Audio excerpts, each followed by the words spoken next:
This conference will now be recorded. Thank you for joining me in our 12th video in this series. And the title of this video is Always Respect Risk. Now, before we get into the presentation itself, if I can please get you to have a quick read of this risk disclaimer, give you a few seconds, and then we'll continue.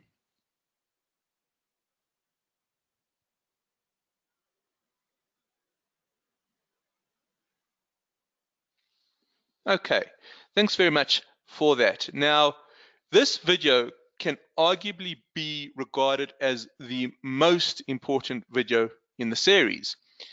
And the reason for that is that risk is always present when you are trading, but reward is not. Now, what do I mean by that? Every time you take on a position, there is a real possibility that that trade can turn into a loss. However, if a trader goes ahead and blows his or her account, then there is no way you can trade. So the aspect of reward is gone. We must also realize that the mathematics of losses can be catastrophic, and we'll deal with that in our next slide.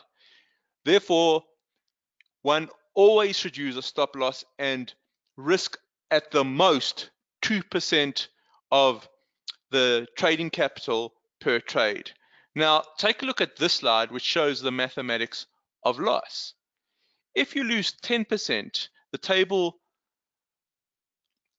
indicates that you will need 11.1% just to break even. Consider it this way. Somebody with $100 makes a 10% loss, is sitting with $90. And if they make a 10% gain on the remaining $90, they're only at $99. So a 10% gain does not offset a 10% loss. And the more one loses, the harder it is to break even.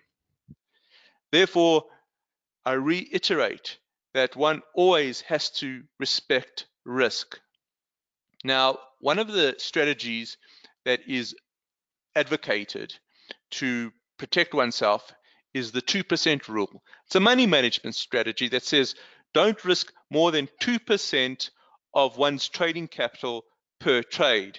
And to do this effectively, one has to have a stop loss order. Once you have that stop loss order, once you have the stop loss level, it all becomes formula driven. So assuming that one has a stop loss of, let's say, 50 pips and a trading account of $10,000, then the formula says that we take the $10,000 times it by the risk that we prepared to lose. And remember, at the very most, it's 2%. So in this example, $10,000 times 2% equals $200. Then we divide it by our pips to the stop loss, which is 50 pips away from our entry.